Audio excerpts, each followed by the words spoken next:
দুনিয়ার মানতে না চাওয়া চিরসত্য হলো, যাকে বেশি মূল্য দিবেন সে আপনাকে মূল্যহীন বানিয়ে দেবে। যাকে বেশি পাত্তা দিবেন সে আপনাকে পাত্তাহীন বানিয়ে দেবে। যাকে অনেক বেশি মমতা দিবেন সেই আপনাকে সবথেকে বেশি কষ্ট দেবে।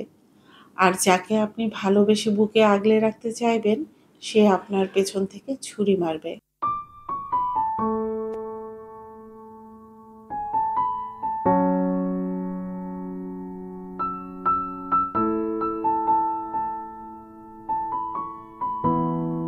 আসসালামু আলাইকুম, welcome back to my channel my daily life and kitchen থেকে আমি শিশির নতুন একটা ভিডিওতে ওয়েলকাম করছি। আশা করছি সবাই ভালো আছেন, সুস্থ আছেন। আমরাও আলহামদুলিল্লাহ ভালো আছি। আজকে বেশ অনেকটা সকাল থেকে ভিডিও শুরু করেছি, যদিও এই ভিডিওটা বেশ কিছুদিন আগে শ্যুট করা ছিল।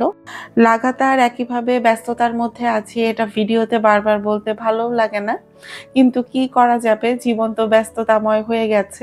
কিচেনের জন্য নতুন কেনা কাস্টার আয়রনের যে হাঁড়িগুলো কিনেছিলাম, এগুলো ডিটেলস চেয়ে কিন্তু আপুরা ভিডিও চেয়েছিলেন।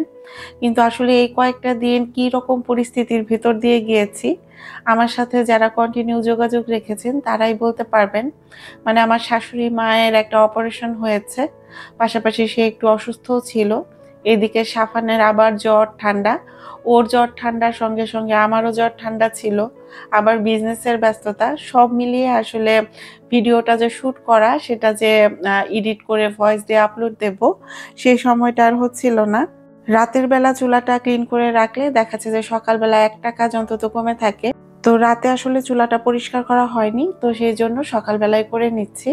ইদানিং আসলে অনেক কাজই আগের মতো রুটিনে নেই, কেমন যেন ছুট পড়ে যাচ্ছে কাজগুলো। সাফানের বাবা মাঝে মাঝে বলছে, তুমি অনেক কাজে আগের থেকে অমনোযোগী হয়ে গেছো। আসলে একটা মাথা কয় দিকে দেওয়া যায় বলেন তো। সকালের নাস্তার সহজ সমাধান করতে এই যে কাস্টার আয়রনের 2টা হাঁড়ি কিনেছিলাম, এগুলো সমস্ত ডিটেলস বলে দেব। এই কাস্টার আয়রনের হাঁড়ি বা তাওয়াগুলো নিয়ে কিন্তু ব্লগাররা অনেকে অনেক রকম রিভিউ দিচ্ছে। তো আমার আসলে দেখার ইচ্ছা ছিল বেটারা সত্যি আমাকে সত্যি কথা বলেছে না ঠকিয়ে দিয়েছে। কারণ নানান রকম প্রোডাক্ট কিনে ধরম খাওয়ার অভ্যাস তো আমার আছে, আর এই অভ্যাস জীবনেও যাবে না। যেহেতু অনেক আপুরা এটা নিয়ে ইন্টারেস্ট দেখিয়েছেন, তো আপনারা যেন ধরম না খান, তো সেটার জন্য এটা সমস্ত ডিটেলস আজকে ভিডিওতে দেখিয়ে দিব। তো এখন যারা আমার ভিডিওটা দেখা শুরু করেছেন, যদি আমার ভিডিওতে দেখানো কোনো একটা অংশ আপনার কাছে ভালো লেগে যায়, তাহলে প্লিজ একটা লাইক দিতে ভুলবেন না। আর আজকে যারা আমাকে প্রথম ভিজিট করছেন, চাইলে চ্যানেলটা সাবস্ক্রাইব করে দিতে পারেন। সংসারের অন্যতম কঠিন কাজগুলোর একটা হচ্ছে সকালবেলা নাস্তা বানানো। তো আসলে আমরা কিন্তু সবাই সকালের নাস্তাটার একটা সহজ সমাধান খুঁজি। তো আমাদের প্রত্যেকদিন রাত্রে এখন ঘুমাতে ঘুমাতে প্রায় 2টা 2:30টা বেজে যায়। তো সকালে নাস্তা বানানোটাতে যে কি পরিমাণ অলসতা লাগে সেটা বলে বোঝাতে পারবো না, কারণ আমি তো এমনিতেই অনেক বেশি ফাঁকিবাজ রাঁধুনি। তো রাস্তার সহজ সমাধান করতেই কিন্তু আমি খোলা জালি তাওয়াটা নিয়েছিলাম। তো এখানে খোলা জালি পিঠার ব্যাটারটা করে রাখছি, এটা আমি 10 থেকে 15 মিনিটের জন্য ভিজিয়ে রাখতে দিব। তো খোলা জালি পিঠা আমার মনে হয় কম বেশি সবাই বানাতে পারেন, আমার তেমন একটা ভালো হয় না। তো এখানে 2 কাপ চালের সাথে আমি 1 কাপ নর্মাল পানি, একটু বেকিং পাউডার, সামান্য একটু লবণ দিয়ে এখানে ঢেকে রাখলাম। তো এই খোলা জালি তাওয়াটা নাকি একদম খোলা জালি পিঠা পারফেক্ট হওয়ার জন্যই বানানো। আমার মতো আনাড়ি রাঁধুনির পিঠায় যদি আজকে হয়ে যায়, তাহলে ভাববেন বেটারা একেবারে সত্যি কথা বলেছে।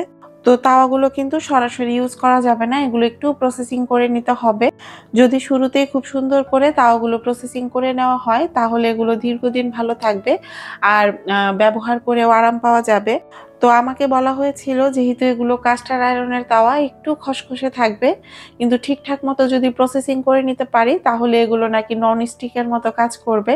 মানে এই তাওয়াটার মধ্যে খোলা জালি পিঠা যেমন ভাজা যাবে, পাশাপাশি এটার মধ্যে বিভিন্ন রকম ভাজাভাজিও করা যাবে, মাছ ভাজি তো অনায়াসে করা যাবে।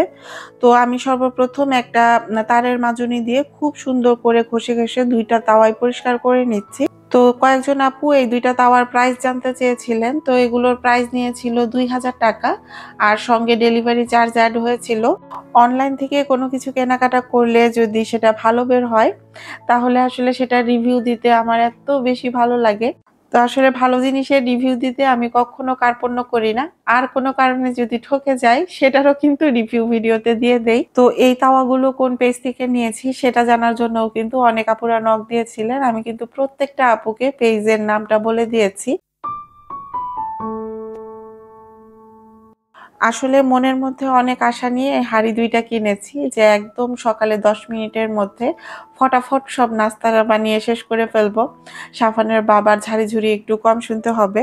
তো এগুলো যখন প্রসেস করছিলাম মনে, মনে ভাবছিলাম আল্লাহই জানে কি কিনে নিয়ে এসেছি। সত্যি কথা বলতে কোনো কাজের জন্য বা কোনো উদ্দেশ্যে যখন একটা জিনিস কিনি, সেই জিনিসটা কেনার আগে আমার একটুও ভয় কাজ করে না। কিন্তু যখন কিনে ফেলি বা হাতে পেয়ে যাই তখন ভয় লাগে। যে উদ্দেশ্যে বা যে কারণে জিনিসগুলো কিনেছি সেগুলো কার্যকরী হবে তো এটা ভেবে খুব ভয় পাই। তো কাস্টার আয়রনের এই তাওয়াগুলো ভালো রাখার ১ম ধাপ হচ্ছে এগুলো আসলে ধুয়ে রাখার সাথে, সাথে কিন্তু এভাবে ভেজা অবস্থায় রেখে দেওয়া যাবে না। সঙ্গে, সঙ্গে এটা চুলাতে দিয়ে খুব সুন্দর করে শুকিয়ে নিতে হবে। লোহা আর মরিচা হচ্ছে জনম জনমের বন্ধু। তো এখানে কিন্তু আপনাকে ভিলেন হিসেবে কাজ করতে হবে। মানে কিছুতেই এগুলোতে মরিচা যেন না আসে। তো সেটার জন্য একেবারে দায়িত্ব নিয়ে ভিলেনের কাজটা করতে হবে।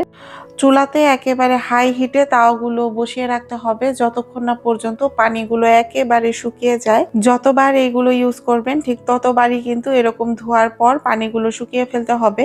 পাশাপাশি যখন এই তাওয়াগুলো ব্যবহার করা শেষ হয়ে যাবে, আপনি যখন এগুলো ধুয়ে নিবেন তখনও কিন্তু এরকম সুন্দর করে চুলার মধ্যে দিয়ে পানিগুলো শুকিয়ে তারপর এগুলো রেখে দিতে হবে।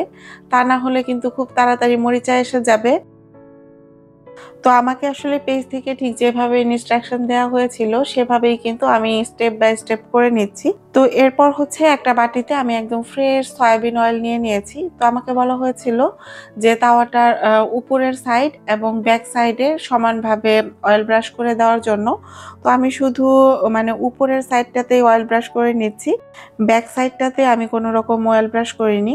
আর এই তাওয়াগুলো কিন্তু বেশ অনেকটা সময় নিয়ে পুড়িয়ে নিতে হবে। তো আমি যখন এই তাওয়াগুলো প্রসেস করছিলাম তখন আমার বাংলাদেশি ব্লগার রিমা আপুর কথা খুব মনে হচ্ছিল। তো আপুর একটা কালো রঙের কড়াই ছিল। সেটাতে প্রায় ভিডিওতে আপুকে রান্না করতে দেখতাম।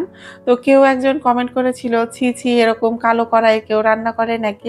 আমি জানি না আপুটা বুঝে কমেন্ট করেছে না, না বুঝে কমেন্ট করেছে। আসলে লোহার জিনিস যত বেশি কালো হবে ওই জিনিসটা কিন্তু ইউজ করে তত বেশি মজা, তত বেশি আরামের।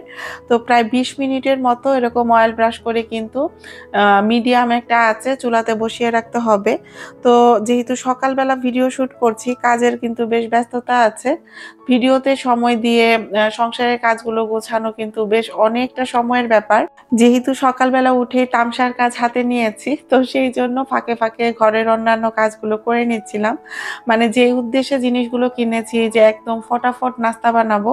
তো ১ম দিন যদি মানে নাস্তা বানাতেই দেরি হয়ে যায়, তাহলে তো একদম সাফানের বাবা শটাং, শটাং কথা শুনিয়ে দিবে। অনেক আপুরাই বলেন যে, "আপু তোমার ভিডিওতে বলা কথাগুলো একদম রিয়াল লাইফ এর সাথে মিলে যায়।" তো আসলে আমরা যারা লাইফস্টাইল ভিডিও দেই তারা কিন্তু আমাদের রিয়াল লাইফটাই ভিডিওতে প্রেজেন্ট করার চেষ্টা করি। আমি আমার অনেক ভিডিওতে বলেছি আপনাদের মাঝে বা আমাদের মাঝে আমরা যারা ব্লগিং করি কোনো পার্থক্য নাই। পার্থক্য শুধু একটাই আমরা ঘরের কাজ করছি, ক্যামেরা অন করে সেগুলো ভিডিও শুট করছি। আপনাদের সামনে সেগুলো প্রেজেন্ট করছি। একই কাজ, একই কথা, একই জীবনযাত্রা হয়তোবা আপনিও লিড করছেন। শুধুমাত্র আমাদের মতো ভিডিও করছেন না এটাই পার্থক্য। তো তাওয়াগুলো একদম প্রপার ভাবে ২০ মিনিট সিজনিং হওয়ার সাথে, সাথে আমি কিন্তু ঘরের বাড়তি কাজগুলো করে নিয়েছি। বাসাটা খুব সুন্দর মতো গুছিয়ে নিয়েছি। আর খোলা জালি পিঠার জন্য যে ব্যাটারটা তৈরি করেছিলাম সেটার মধ্যে সমস্ত উপকরণই দিয়েছিলাম। শুধুমাত্র ডিম বাকি ছিল। তো এখানে একটা ডিম দিয়ে দিয়েছি। আর এটার মধ্যে খুব সুন্দর করে অয়েল ব্রাশ করে নিয়েছি। তো যতবার এই পিঠাগুলো দেওয়া হবে ততবারই কিন্তু মানে অয়েল ব্রাশ করে নিতে হবে। তো আমি তো পিঠার ব্যাটারটা দিয়েও মানে একটু টেনশন করছিলাম যে সত্যি, সত্যি পিঠা হয় কিনা।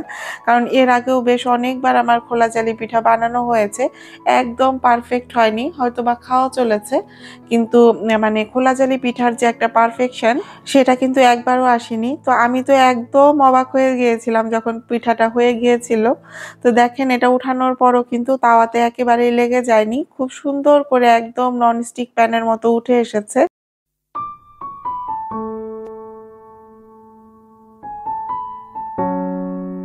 একটা পিঠা হতে আসলে ২-৩ মিনিটও সময় নিচ্ছিল না। এত দ্রুত পিঠাগুলো হয়ে যাচ্ছিল মাশাআল্লাহ। আমি তো একটা করে পিঠা বানাচ্ছি আর ভাবছি সকালের নাস্তা বানাতে যদি এত সহজ হয়, তাহলে কষ্ট করে প্রতিদিন রুটি বেলাবেলির ঝামেলা সকালবেলা কেন করতে যাব? খোলা চালি পিঠাগুলোই তো একদম রুটির মতো খুব সুন্দর তুলতুলে নরম হয়ে যাচ্ছে।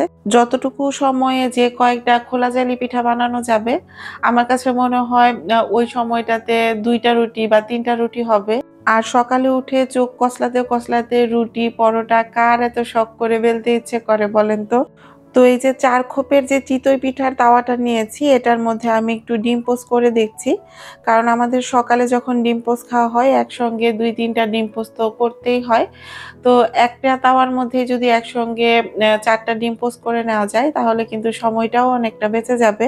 ননস্টিকের ছড়ানো যে ফ্রাই প্যান গুলো আছে, ওগুলোতে ডিম পোস্ট করলে কেন যেন আমার ডিমের শেপটা ঠিক থাকে না। একদম রাউন্ড হয় না। ডিমের মধ্য থেকে ২-৩ টা করে শিং বের হয়। তো এটার মধ্যে ডিম পোস্ট করলে যেটা দেখলাম ডিমের শেপটাও কিন্তু খুব সুন্দর থাকে। আর এই যে দেখেন কি সুন্দর একদম সুন্দর করে উঠে যাচ্ছে। তো তাওয়াটা আসলে কেমন ওয়ার্ক করে সেটা দেখার জন্যই কিন্তু আমি এটাতে ডিম পোস্ট করে নিয়েছি। তো এটার মধ্যেও আমার কাছে মনে হচ্ছে অনায়াসে চিতই পিঠা বানানো যাবে। তো আজকে যেহেতু হাতে একেবারে সময় নেই, তো সেইজন্য আমি আসলে চিতই পিঠাটা বানাচ্ছি না। আর ভিডিও করে নাস্তা বানাতে আজকে সকালে এমনিতেই অনেক বেশি দেরি হয়ে গেছে। তো এটা যেহেতু কোনো পেইড প্রমোশন ভিডিও না, তো এত বেশি চাপ নেওয়ার কোনো প্রয়োজন মনে করিনি। ইনশাআল্লাহ কখনো যদি এটাতে চিতই পিঠা বানাই অবশ্যই ভিডিওতে শেয়ার করব। খোলা জালি পিঠাগুলো মাশাআল্লাহ অনেক বেশি সফট হয়েছে, সুন্দর হয়েছে। একদম পারফেক্ট বলতে পারেন। তো গতকাল রাতে একটু চিকেন রান্না করে রেখেছিলাম, সেটাই ওভেনে গরম করে নিয়েছি। তো এরকম যদি অল্প সময়ের মধ্যে অনেকগুলো পিঠা বানিয়ে নেওয়া যায়, একসঙ্গে অনেকগুলো ডিম পোস্ট করে নেওয়া যায়, তাহলে আমার কাছে মনে হচ্ছে আসলে সময়টাও অনেকটা বেঁচে যায়, আবার কষ্টটাও কিন্তু অনেকটা কমে যায়। তো কোনো কিছুর ভালো রিভিউ দিতে পারলে আসলে মন থেকে একটা শান্তি লাগে, ভালো লাগে। তো খুব সুন্দর করে নাস্তাগুলো টেবিলে দিয়ে দিচ্ছি। খাবার রেডি হওয়ার আগে সাফানের বাবা খুব তাড়া দিতে থাকবে। তোমার খাবার রেডি হলো নাকি? কখন খাবো? কখন অফিসে যাবো? এরকম তাড়া দিতে থাকবে। কিন্তু খাবার যখন রেডি হয়ে যাবে, তখন তাকে কোথাও খুঁজে পাওয়া যাবে না। উল্টো তাকে অনেক বেশি বার করে ডাকতে হবে। তো এরকম কি শুধুমাত্র আমার বাসায়ই হয় না আপনাদের বাসায়ও হয়? অবশ্যই কিন্তু কমেন্টে জানাতে ভুলবেন না। তো আমি আসলে আজকের ভিডিওতে চেষ্টা করেছি আপুদের কমেন্টের রিপ্লাই গুলো দেওয়ার জন্য। মানে এই হাঁড়িগুলো নিয়ে যত রকম প্রশ্ন ছিল সমস্তটাই ডিটেইলস ভাবে দেখিয়ে দেওয়ার জন্য। তো এর মধ্যেও যদি কোনো ভুলভ্রান্তি করে থাকি বা ভুলভাল কথা বলে থাকি অবশ্যই একটু ক্ষমা সুন্দর দৃষ্টিতে দেখবেন। কারণ মানুষ মাত্রই ভুল করে। টেবিলে সাজিয়ে গুছিয়ে নাস্তা নিয়ে আজকে সাফানের বাবার জন্য একটুও ওয়েট করিনি। কারণ আমি একেবারেই তো আর সহ্য করতে পারছিলাম না যে তাড়াতাড়ি একটু টেস্ট করে দেখি পিঠাগুলো খেতে কেমন হয়েছে। তো মাশাআল্লাহ পিঠাগুলো কিন্তু খেতেও ভালো হয়েছিল। তো এখান থেকে বিদায় নিচ্ছি। আল্লাহ হাফেজ। আসসালামু আলাইকুম।